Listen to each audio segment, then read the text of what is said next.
commence par me présenter. Je m'appelle Dizumbe Omar ONS, étudiant à l'Institut des Beaux-Arts de l'Université de Douala à Konsamba. Déjà, quand nous avons commencé, quand nous avons découvert le projet Moving Frontier, il était question pour nous, étudiants sortants, d'avoir déjà un pas sur le monde, en fait, le monde à l'extérieur des amphis, de l'art et des rencontres avec d'autres artistes. Nous avons commencé le projet en binôme, comme elle a si bien dit, et j'ai travaillé avec Hua, où nous avons, pendant tout le travail, exploré les questions on va dire quoi, les questions linguistiques, les questions de coïncidence sur la culture asiatique et la culture camerounaise, notamment à travers les langues sur le camp franglais. Et pendant tout le projet, j'ai commencé un travail sur les questions des phénomènes de jeux de hasard, en fait des questions d'addiction sur les jeux de hasard, leurs conséquences. Et je suis parti du fait que j'avais fait le constat, on va dire, d'un événement familial de mon papa qui effectivement aimait bien s'adonner à cette activité et qui à la longue a eu des répercussions sur l'ensemble de la famille. Et pour ça, en se référant à ça, j'ai commencé à... On va passer... Voilà. J'ai commencé à m'attarder sur la question de l'addiction, comprendre véritablement, on va dire scientifiquement, théoriquement, ce que c'était les addictions. Parce qu'on est dans un contexte où les questions de jeu de hasard, surtout les conséquences, sont assimilées à certaines formes de croyances. Des croyances très souvent basées sur le concept de malchance, les concepts d'envoûtement familial, les concepts, voilà. Et il fallait un tout petit peu dégager ces croyances et les comprendre scientifiquement. Et ça m'a amené à faire une production sur le travail de ces énormes cartes, des cartes des œuvres de 1 20 x 80, où j'ai utilisé des visages, on va dire entre guillemets, des parieurs, qui chacun était affecté par des conséquences physiques et psychologiques des jeux.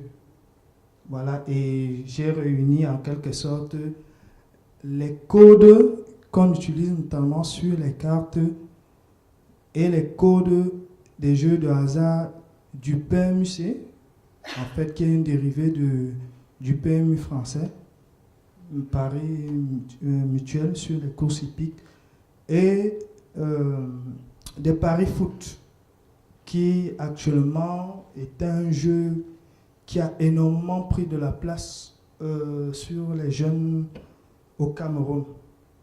Alors j'ai fait toute une série où à chaque fois j'utilisais la question de la dépression, de l'interrogation sur cette dame, oui, deuxième, ou alors on a de la déception pour parler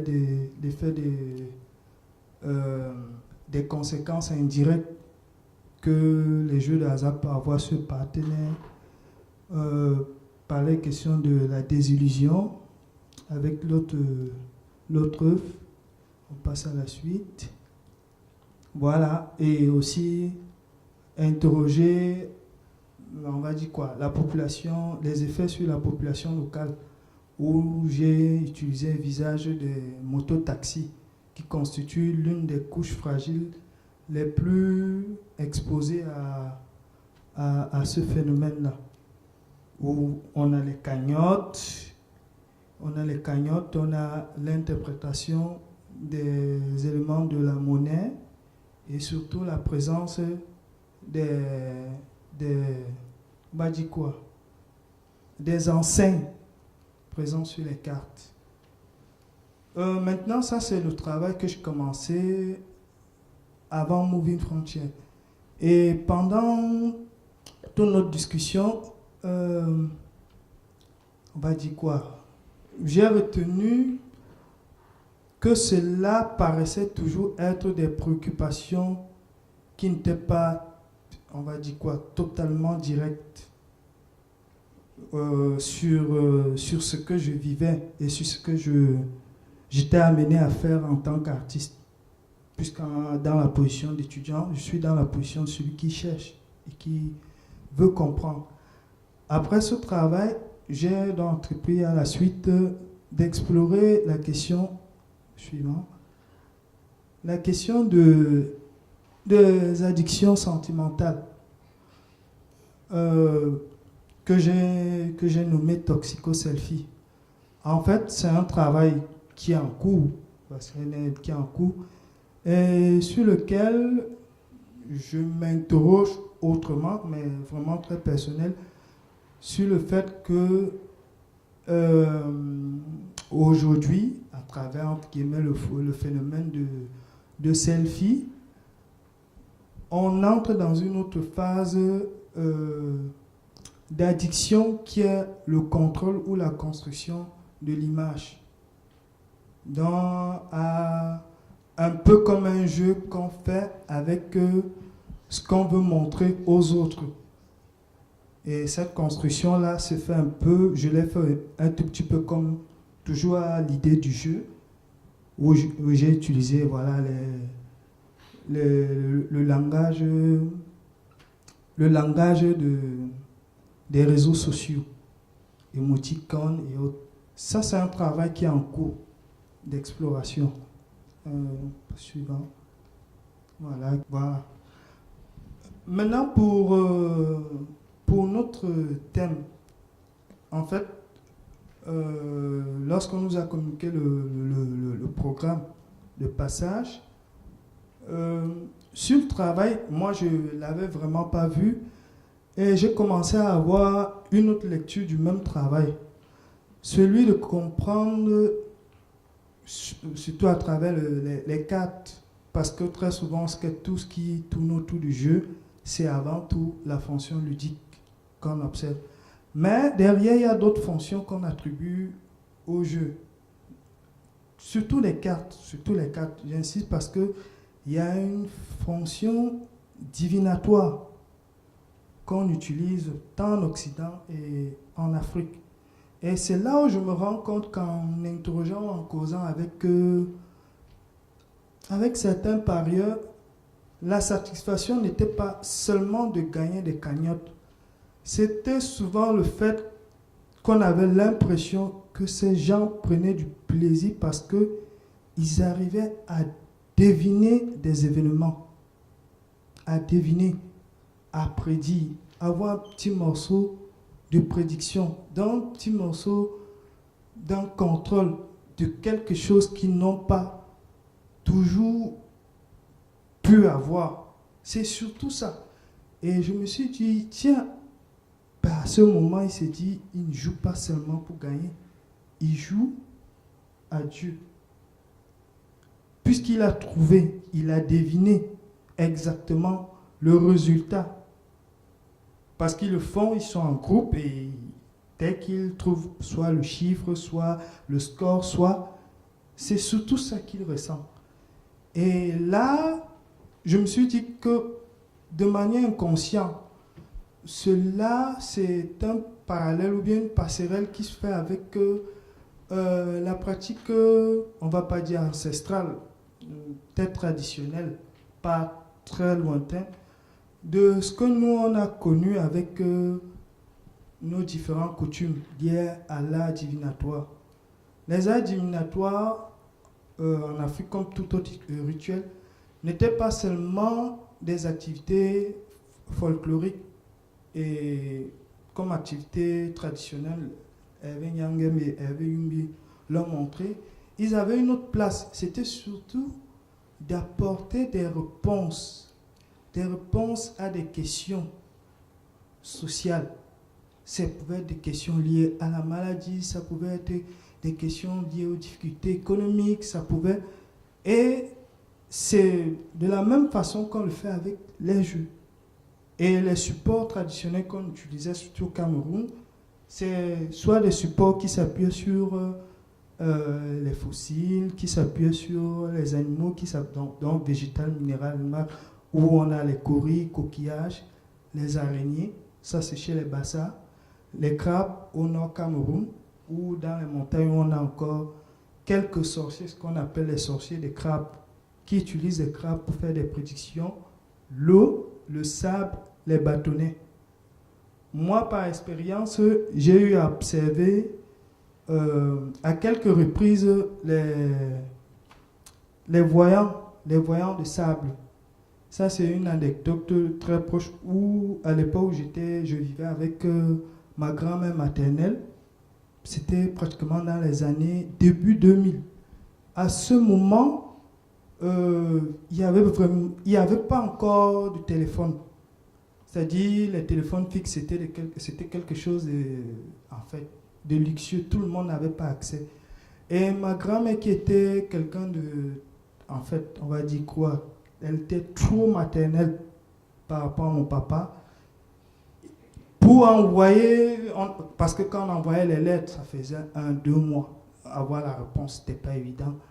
Alors, pour avoir constamment des nouvelles de mon papa, ce qu'elle faisait, ce qu'elle avait, entre guillemets, son marabout voyant, qu'elle allait consulter pour lui demander les nouvelles de mon papa.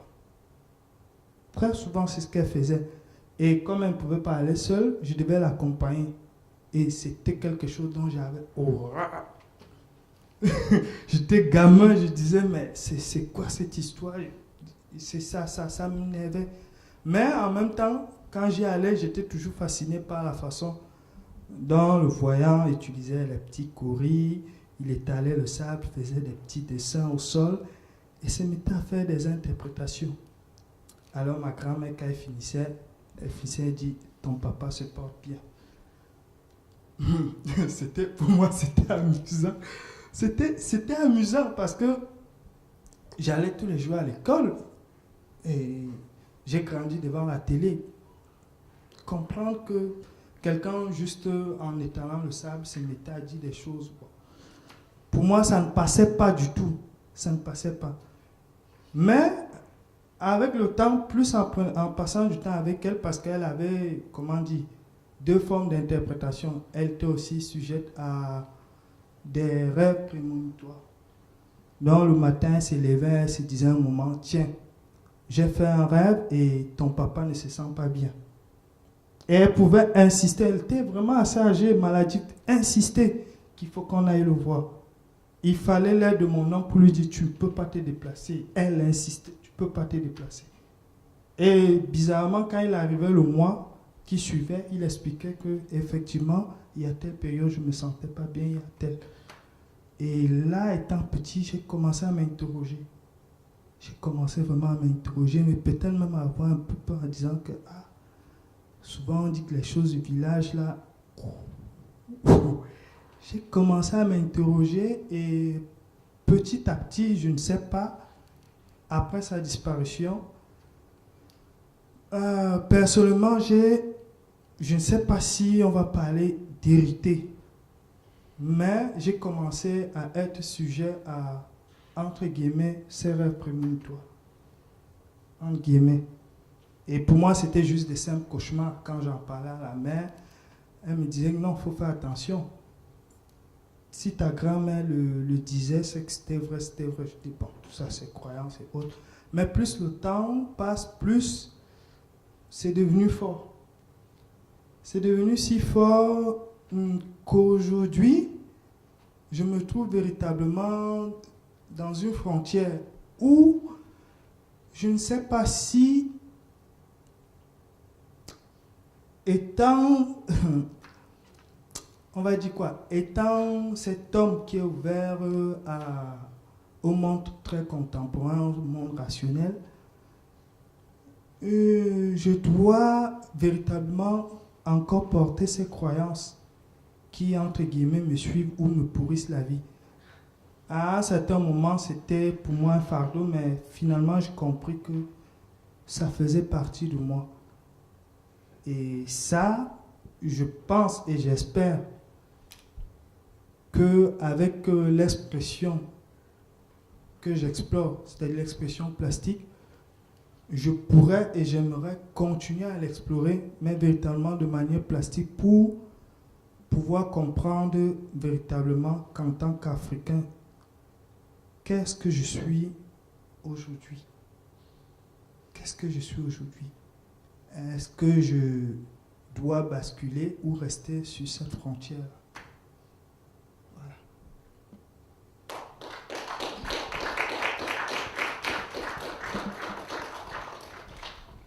Est-ce que quelqu'un a une question à poser? C'est pas une rectification que de... C'est vrai, le rapport qu'il instaure entre les jeux de hasard et la carte comme support des jeux de hasard et tout ce qui touche à... Ce qui est en fait le traitement de l'incertitude, la divination. C'est pas vraiment le hasard. Et ça ramène à ce que je disais tantôt, d'une nécessité épistémologique pour qu'on sorte du marasme sémantique, c'est que ces univers-là, la géomancie, ont strictement à voir avec ce que on appelle la théorie de l'information physique théorique, et qui dit que les énoncés les plus significatifs sont les énoncés les plus rares. Et tous les géomanciens, entre celui que je connais, dont j'ai parlé tout à l'heure, et tout ce qui est transcrit dans des livres, nous l'enseignent que déplacer des corilles, les coquillages, les araignées, par exemple chez les Bassa, la migale, ils ont un très bel adage qui dit la chose suivante: le monde est une chute de chimpanzés, il se perturbe et il se restaure, dans le mythe de la restauration du peuple Bassa. C'est important de saisir que le hasard est une chose, le traitement de l'incertitude, pour arriver à dégager une information pertinente pour le consultant. C'est pas tout à fait la même chose, mais le rapport entre les cartes telles qu'elles... Alors plus, dans le contexte d'un pays comme le Cameroun, où les 3 quarts de la population vient du seuil de pauvreté, la possibilité de tout d'un coup décrocher le gros lot comme ça, parce qu'on joue au PMUC, parce qu'on parie sur Neymar, sur Cristiano Ronaldo, etc., et représente énormément pour les gens, en termes d'espoir et d'espérance aussi. Mais pareil, là-dessus aussi, il y a une énorme fragilité. Moi, j'avais une question par rapport à tes derniers mots ou à ta conclusion. Ernest, quand tu parlais, je l'ai entendu comme des doutes ou d'une frontière mentale que tu es en train qui te fait réfléchir. Et est-ce que du coup, ça, même de manière floue pour l'instant, ça se traduit d'une certaine manière artistiquement dans des envies et des désirs de projets artistiques en particulier, ou de travail sur des formes en particulier, ou c'est encore trop tôt, ou enfin, comment tu le vois? Oui, ça traduit les doutes parce que jusqu'ici, je peux dire bien avant, mon médium d'excellence a toujours été la peinture. Et du coup, cette doute m'amène aussi à m'interroger aussi sur ces autres formes de médium qui pourraient m'amener plus tard. Parce que, il faut le dire, quand on parle de l'art contemporain aujourd'hui, tel qu'on le conçoit, c'est pas toujours évident pour nous de sortir de ces médiums classiques où nous avons eu l'habitude de nous exprimer. Et cette interrogation nous amène à avoir cette ouverture-là et se dire, ah tiens, peut-être que des choses peuvent être, on va dire, plus explorables si nous allons effectivement vers cette expression. Parce que moi, je félicite beaucoup ma camarade Louise, qui peint et qui nous a proposé aujourd'hui des vidéos, par exemple. Et moi, c'est quelque chose que je n'ai pas encore réussi à le faire. Et je me dis, seulement cette double va m'amener vers ces orientations plus tard. Mais peut-être que... est-ce que je veux aussi encore être à côté avec nos langages. Je me retourne à chaque fois vers les Hervé Youmbi, Hervé Yangem, puisque nous tentons de faire des passerelles, mais c'est vrai que quand il déplace les choris, tu peux aussi dire que c'est un récit d'imaginaire. Tu peux aussi dire que c'est une décision qui est au-dessus de toi.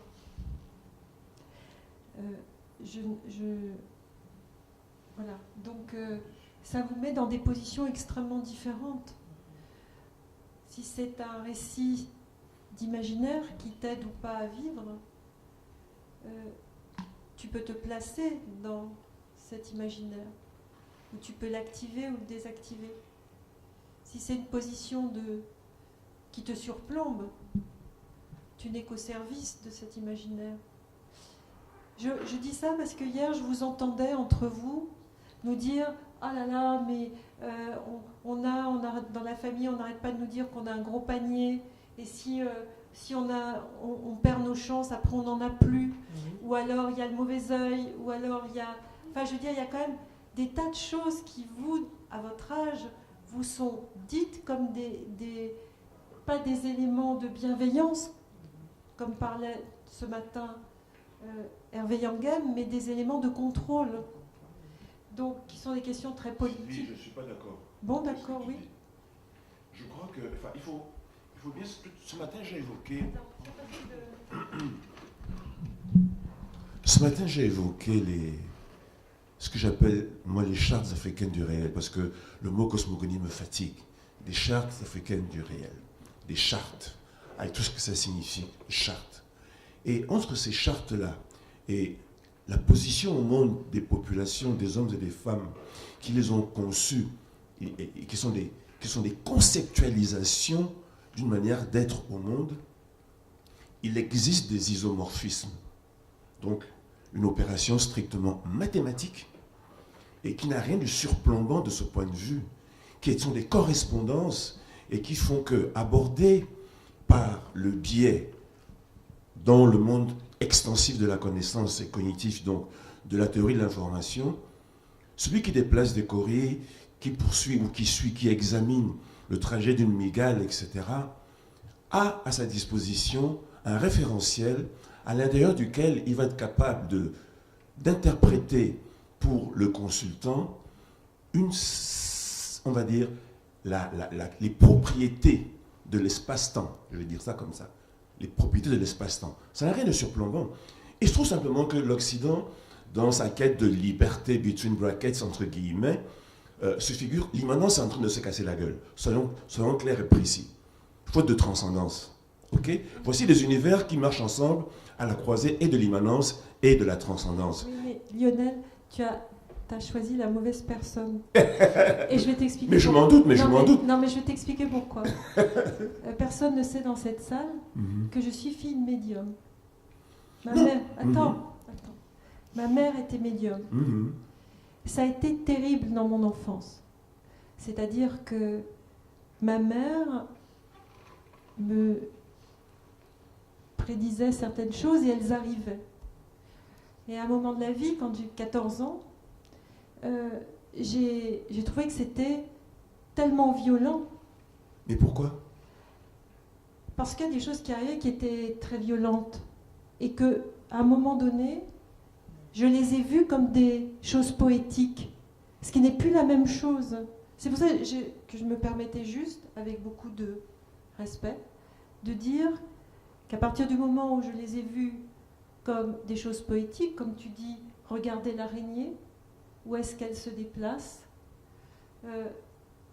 à ce moment-là, je pouvais voir l'araignée, ou je pouvais voir comment elle se déplaçait. Avant, j'avais l'impression qu'aucune de nous deux n'avait d'autonomie. C'est juste ça que je voulais dire. Ah, d'accord.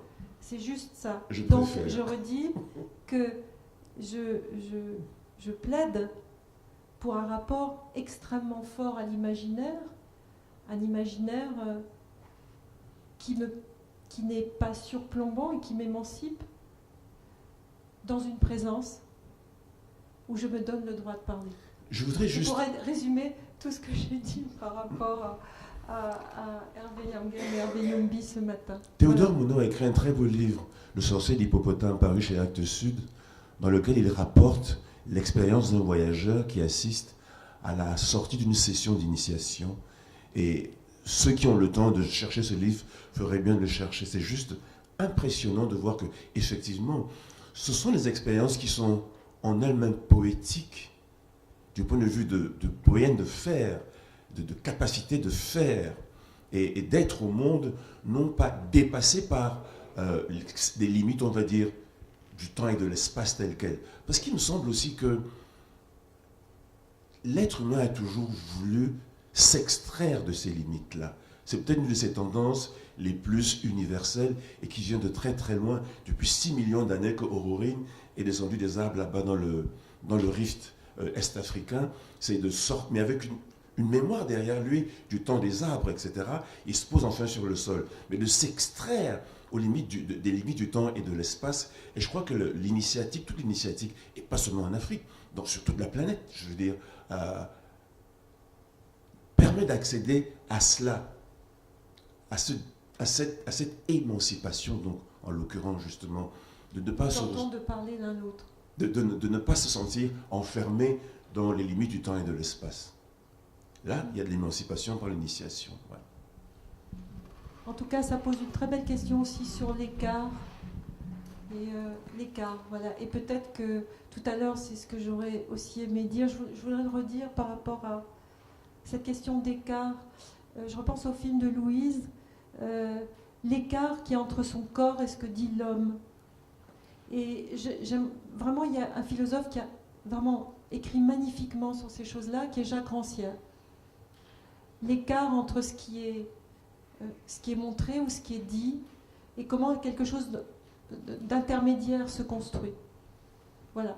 Et je pense que dans ces questions-là, on est aussi dans quel écart on se place nous-mêmes. Voilà.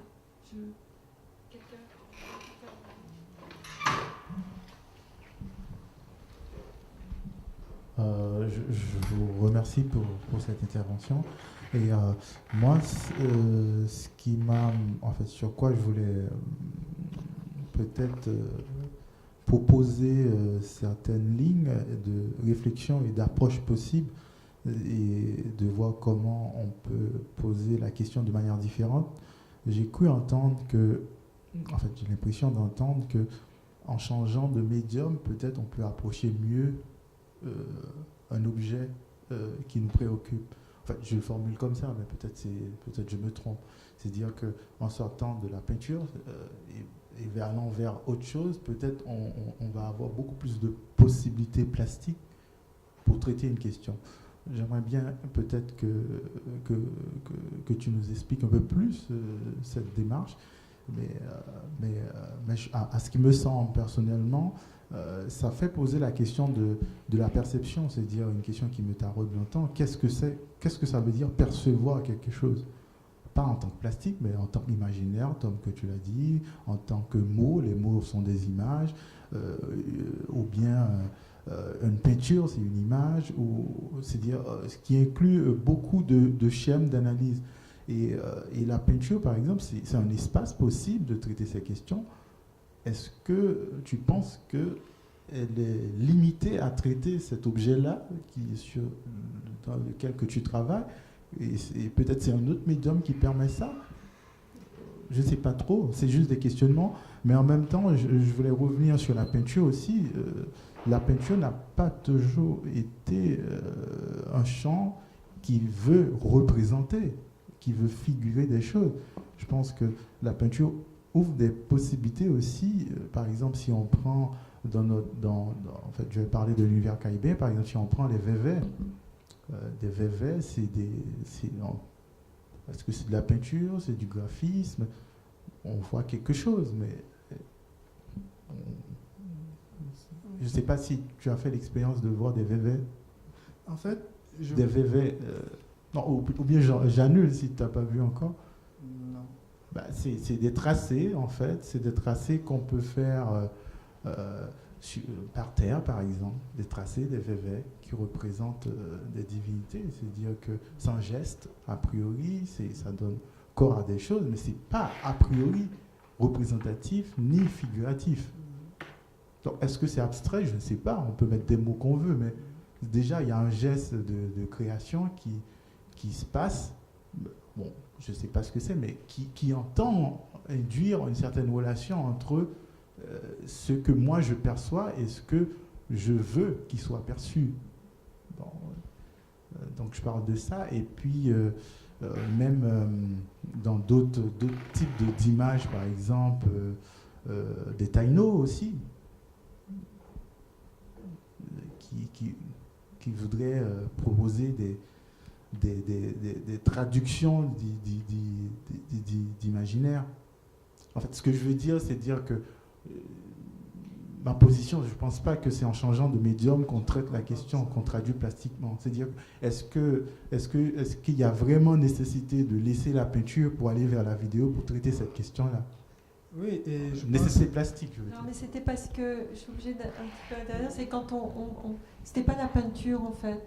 C'était juste une petite question qui avait été posée à Ernest, pourquoi tu encadres tout? C'est le filet qui cadre. C'était juste cette question-là qui était de dire, et si tu enlevais le filet autour, ce qui ferme la composition? Est-ce qu'il y aurait du chaos ou est-ce qu'il y aurait trop grande liberté?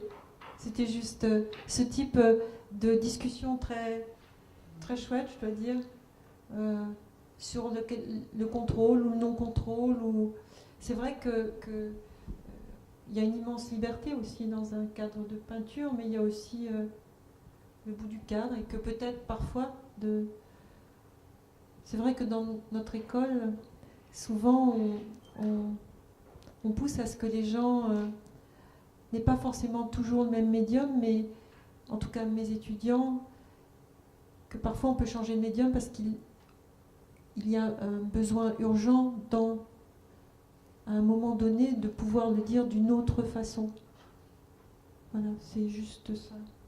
Et je pense aussi que on s'inscrit énormément dans le cadre aussi de la recherche.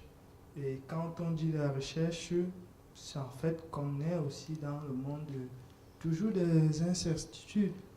Ça veut dire quoi? C'est que en faisant ce travail, ce n'est qu'en faisant vraiment ce travail de peut-être de mutation, peut-être ça peut être le cas, ou ça peut ne pas être le cas. Mais toujours est-il que à la longue, on pourra avoir une série de productions, on aura un travail. Et moi, je m'inscris surtout dans ce contexte-là, que ces questions soulèvent beaucoup plus le côté en fait de la production. En fait, de la réalisation, de l'exploration.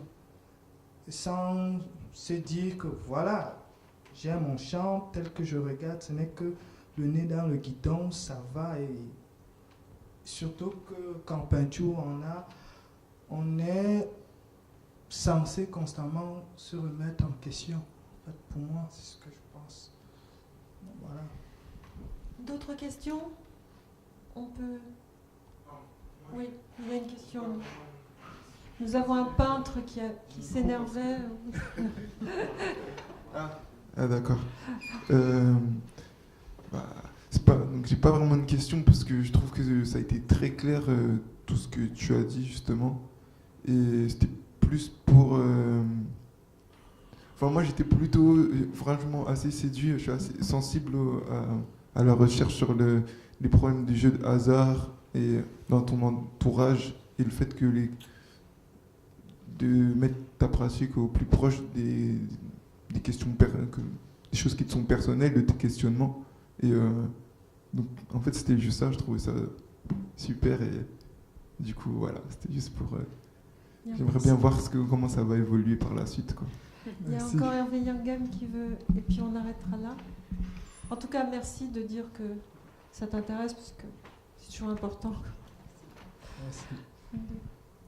Bon, je trouvais l'intervention de Oumarou, en fait, j'aime beaucoup quand il parle de question d'addiction, et après qu'il ramène ça à du récit beaucoup plus personnel, je trouve que ça ouvre beaucoup d'espace et que les questions que tu as posées sur le fait de, à partir du moment où tu racontes une histoire en tant que plasticien, comment cela peut nourrir ton propre travail sur les supports même que tu peux utiliser pour exprimer tes propres récits. Et je crois que c'est vachement intéressant parce que du coup, on explose les cadres, on explose complètement les cadres. Et je pense qu'il faudrait arriver à trouver quelque chose pour te raconter. Parce que franchement, il faut que tu le saches.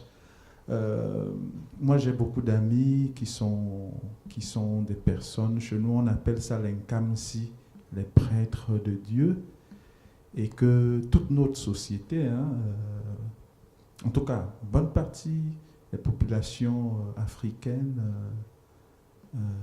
vont consulter ces gens-là.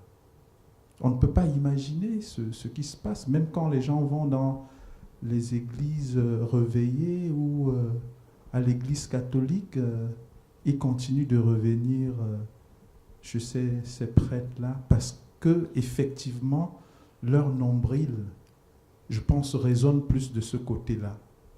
Et ils sont nombreux, même s'ils vont le faire en cachette. Et je crois que en tout cas, s'intéresser à des récits de personnes, nos récits ouvrent des possibilités immenses en tant que plasticien pour pouvoir donner à sentir le monde. Et je crois qu'il faut être sensible à ces récits, à ses propres récits, pour trouver la possibilité de donner à voir, de ouvrir des possibilités à nos imaginaires, je crois. Deux petits mots. Juste pour aborder la question du médium et ses possibilités, c'est ce que tu as abordé tout à l'heure. Même si on peut tout dire à travers un médium, il est quand même vrai aussi qu'il y a des médiums qui se prêtent davantage à des sujets que l'on veut traiter. Donc voilà. On peut tout dire en peinture, mais il y a des moments où quand on est peintre et qu'on a aussi la capacité de faire de l'installation, la capacité de faire des vidéos, il y a des moments où on sent qu'il y a un sujet qui est plus fait pour qu'on aimerait bien aborder avec la vidéo ou la photographie plutôt que de la peinture. Donc voilà, ça peut aussi être ouvert à ce niveau-là. Oui, parce que je crois que le film de Louise, la façon dont Louise porte le récit dans la vidéo ne peut pas être le même que porté en peinture.